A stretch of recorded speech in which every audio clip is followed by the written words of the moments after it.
Assalamualaikum warahmatullahi wabarakatuh. Bertemu lagi dengan saya Febri Novi Masari pada pembelajaran kimia kelas 10, yaitu pada pertemuan pertama mengenai hakikat dan peran kimia serta metode ilmiah. Untuk kompetensi dasar pada pembelajaran hari ini yaitu menjelaskan metode ilmiah, hakikat ilmu kimia, keselamatan dan keamanan di laboratorium, serta peran kimia dalam kehidupan sehari-hari. Untuk cakupan materi pembelajarannya yaitu kita harus tahu apa ilmu kimia, kemudian bagaimana peranan ilmu kimia dalam kehidupan sehari-hari, dan seperti apa langkah-langkah pada metode ilmiah, kemudian bagaimana keselamatan kerja di laboratorium.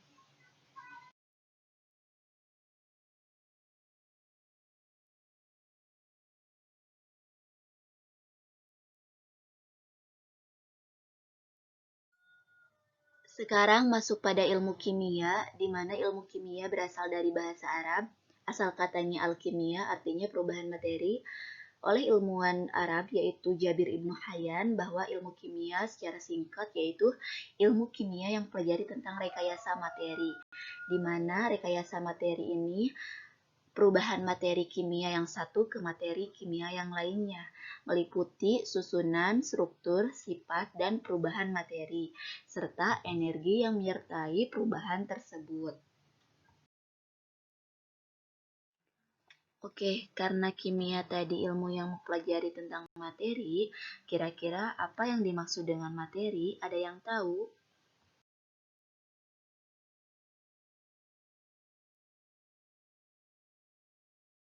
Materi itu adalah segala sesuatu yang memiliki massa dan menempati ruang. Contohnya di sini ada buku, ada uang, makanan, bahkan udara juga itu memiliki massa dan menempati ruang dan termasuk ke dalam contoh materi.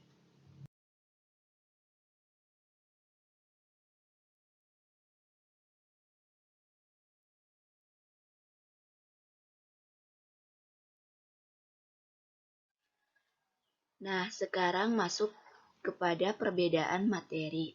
Di sini ada dua gambar. Yang pertama gambar sendok yang terbuat dari kayu, yang kedua gambar sendok yang terbuat dari logam.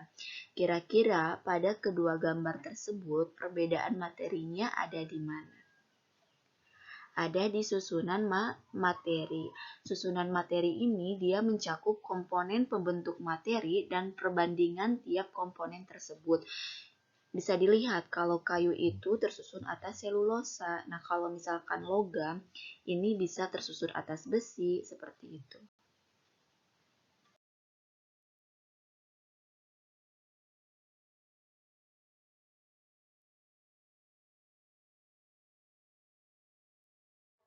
Oke, selanjutnya bisa dilihat ada dua gambar, yaitu yang pertama gambar intan, yang kedua gambar grafit. Kira-kira perbedaan antara kedua gambar tersebut yaitu pada apanya? Kalau secara kasat mata, intan lebih berkilau, kalau grafit agak gelap. Nah, ternyata kedua gambar tersebut itu perbedaannya pada struktur materi, di mana struktur materi itu mencakup partikel-partikel penyusun suatu materi atau menggambarkan bagaimana atom-atom nanti saling berikatan. Oke, di sini bisa dilihat ada dua gambar mengenai struktur. Yang pertama struktur intan, yang kedua struktur grafit. Nah, karena struktur materi itu mencakup bagaimana atom-atom penyusun materi saling berikatan, kalau struktur intan itu ikatannya yang kuat, dia banyak ikatan-ikatan yang kuat. Kemudian kalau misalkan struktur grafit ini campuran, ikatan yang kuatnya ada, ikatan yang lemahnya juga ada. Mungkin ini yang menyebabkan kenapa harga jual intan di pasaran itu lebih mahal.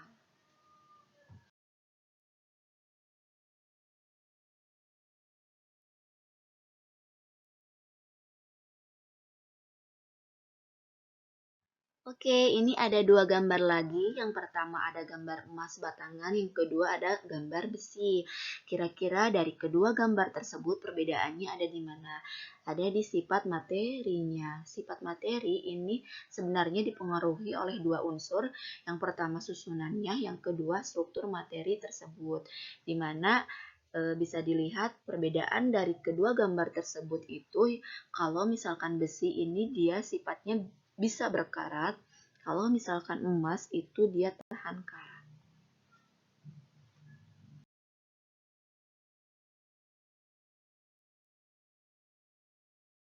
Oke, gambar selanjutnya yaitu pembakaran kayu. Kayu ketika dibakar dia akan menjadi arang. Dan ini menunjukkan bahwa adanya perubahan materi. Kemudian pembakaran kayu juga ini disertai adanya perubahan energi, yakni pelepasan energi dalam bentuk panas atau kalor.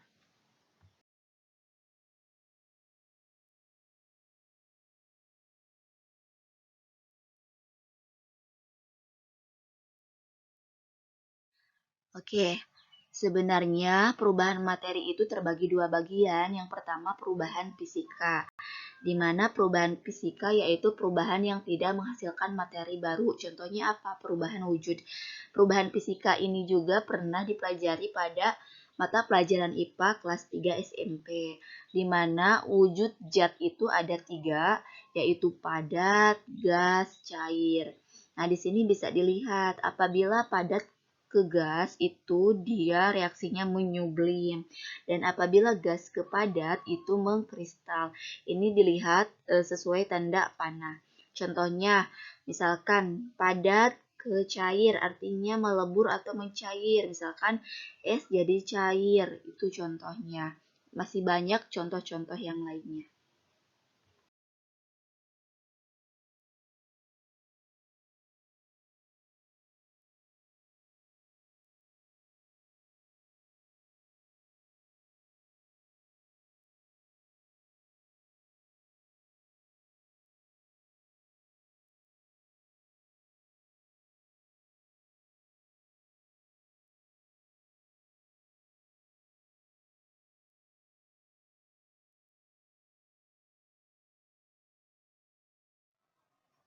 Oke, perubahan yang kedua yaitu perubahan kimia, di mana perubahan kimia itu perubahan yang menghasilkan materi baru.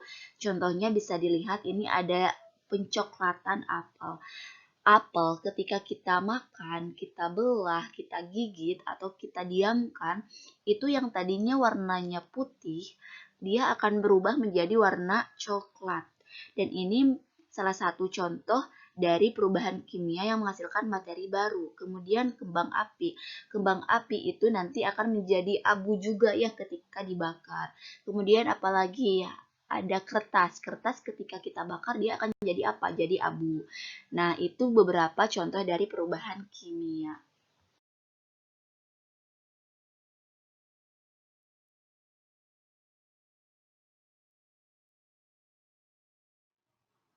Berikut ciri-ciri dari reaksi kimia. Yang pertama, dia adanya perubahan warna.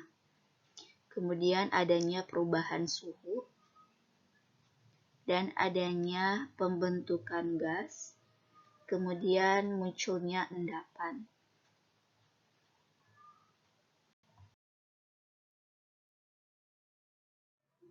Masuk pada penggolongan materi, materi itu terbagi dua. Yang pertama zat tunggal, yang kedua campuran, di mana zat tunggal juga terbagi lagi atas unsur dan senyawa. Unsur itu terdiri dari unsur logam atau non-logam dan ada juga metaloid.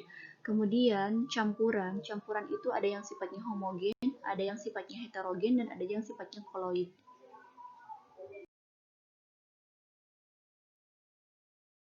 Untuk zat tunggal, yaitu zat yang terdiri dari satu materi, bagiannya ada dua, ada unsur, ada senyawa. Kalau unsur zat yang paling sederhana terdiri dari satu unsur, contohnya oksigen, hidrogen. Kemudian kalau senyawa itu gabungan beberapa unsur untuk saling berikatan. Contohnya H2O, cuka. Jadi lebih dari satu unsur untuk senyawa. Untuk membedakan partikel senyawa bisa dilihat dari ketiga gambar di sini, ada air, ada karbon dioksida, dan ada juga garam dapur. Kemudian kalau misalkan air, ini bisa dilihat partikel senyawa penyusunnya, ada atom oksigen dan hidrogen, atom oksigen yang jumlahnya 1 dan atom hidrogen yang jumlahnya 2 di bagian A. Kemudian di bagian B ini ada senyawa karbon dioksida, partikel penyusun senyawanya atom karbon dan atom oksigen, atom karbonnya yang 1 jumlahnya, kemudian atom oksigennya 2 jumlahnya. Selanjutnya di bagian C ini senyawa NaCl garam dapur, di mana ini partikel penyusunnya ion, ada ion positif dan ion negatif, Na+ dan Cl-.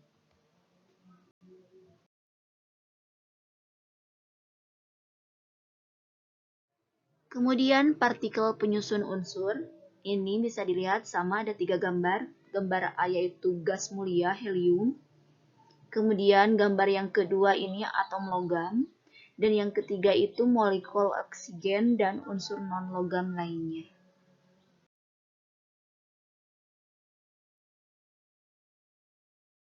Selanjutnya campuran. Campuran ini terdiri dari 2 jenis atau lebih materi. Bagiannya ada 3, ada yang sifatnya homogen, heterogen, ataupun keadaannya berbagi rata. Yang pertama, untuk campuran yang sifatnya homogen, tidak dapat dibedakan lagi antara pelarut dan zat terlarut, ini namanya larutan. Kemudian, yang sifatnya heterogen, antara zatnya yang tidak dapat dibedakan secara mikroskopik, itu namanya suspensi. Kemudian, campuran yang keadaannya antara larutan ada dan suspensi ada, itu namanya koloid.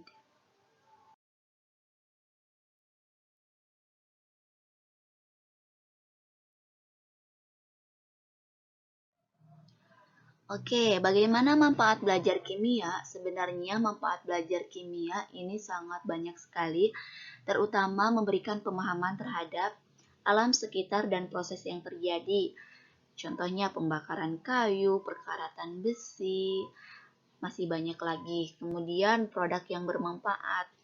Seperti yang kita tahu ya, bahwa kimia itu sebenarnya tidak semua produk-produknya menimbulkan masalah. Ada juga produk yang sangat bermanfaat bagi kehidupan kita sehari-hari.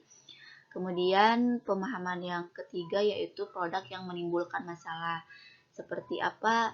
Seperti penggunaan pestisida terlalu berlebihan gitu.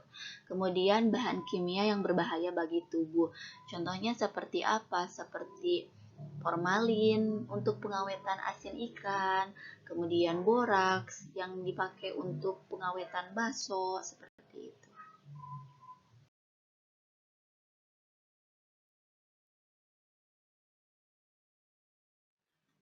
Nah, bagaimana peranan ilmu kimia pada berbagai bidang kehidupan? Sebenarnya peranan ilmu kimia itu sangat banyak sekali pada berbagai bidang kehidupan, tetapi saya ambil hanya 6 saja.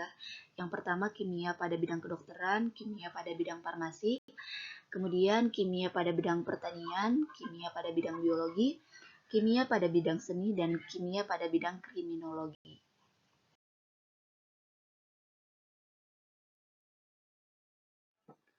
Oke, yang pertama, kimia hubungannya dengan ilmu kedokteran. Dia dapat mendiagnosa penyakit. Penyakit seperti apa yang bisa didiagnosa? Contohnya untuk mendeteksi adanya kerusakan kelenjar pada tiroid. Kemudian kimia pada bidang farmasi yaitu dapat membuat obat-obatan. Contohnya apa? Seperti antibiotik, vitamin.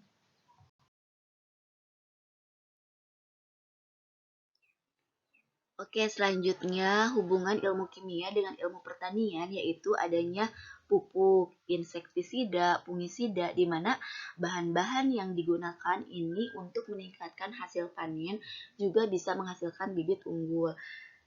Selanjutnya yaitu hubungan ilmu kimia dengan ilmu biologi. Adanya proses metabolisme, di mana proses metabolisme ini berbagai macam bentuknya yang akan menghasilkan keringat. Ini proses metabolisme ini bisa berbeda baik di dalam tubuh manusia, tubuh hewan, ataupun tubuh tumbuhan.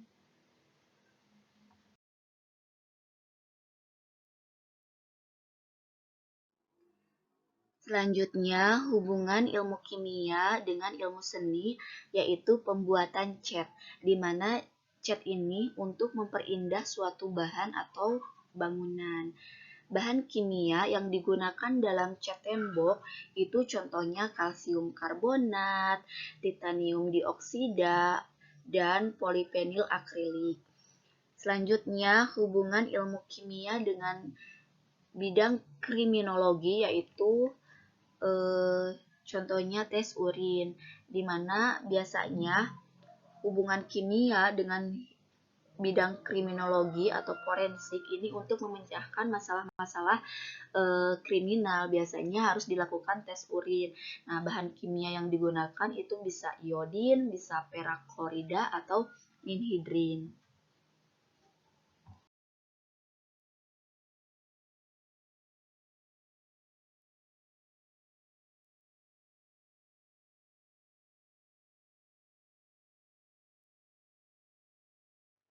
Nah, sekarang kita masuk pada metode ilmiah, di mana metode ilmiah ini adalah kimia sebagai proses ilmiah, yaitu keterampilan-keterampilan dan sikap yang dibutuhkan untuk memperoleh dan mengembangkan pengetahuan untuk menemukan hal baru. Bisa dilihat di sini tahap-tahap dari metode ilmiah ada berapa? 1, 2, 3, 4, 5, 6, 7. Yang pertama itu kita harus menemukan masalah. Masalah seperti apa yang kita temukan di lingkungan kita sehari-hari. Kemudian masalahnya sudah ada, kita harus merumuskan masalah. Kemudian langkah selanjutnya yaitu membuat hipotesis dugaan sementara. Kemudian langkah selanjutnya yaitu menyusun teori. Nah, dugaan sementara kita uji itu dengan melakukan percobaan. Setelah melakukan percobaan, kita olah datanya, dan setelah mengolah data, kita tarik kesimpulan. Untuk metode ilmiah, baik mata pelajaran fisika, biologi, kimia, ini semuanya sama.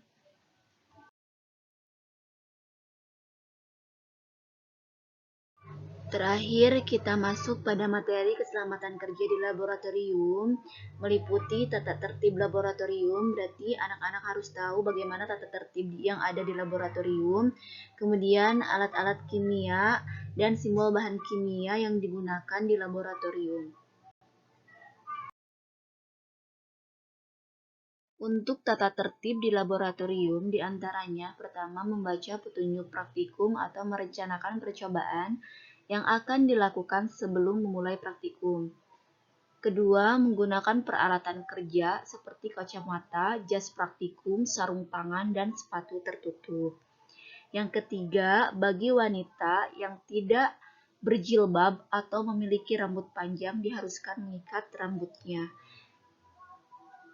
Keempat, dilarang makan dan minum di dalam laboratorium. Kelima, menjaga kebersihan meja praktikum dan lingkungan laboratorium. Membiasakan mencuci tangan dengan sabun dan air bersih terutama sehabis praktikum. Bila kulit terkena bahan kimia, jangan digaruk agar tidak menyebar. Pastikan bahwa keran gas tidak bocor sewaktu hendak menggunakan bunsen. Pastikan bahwa keran air selalu dalam keadaan tertutup sebelum dan sesudah melakukan praktikum.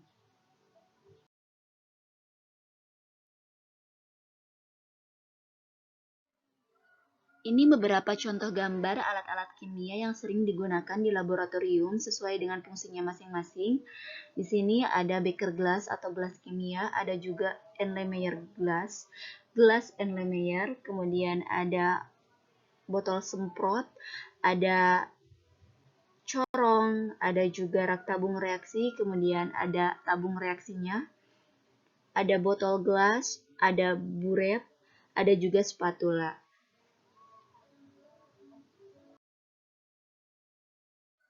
Terakhir, simbol bahan kimia. Ini simbol-simbol yang terdapat dalam botol bahan kimia.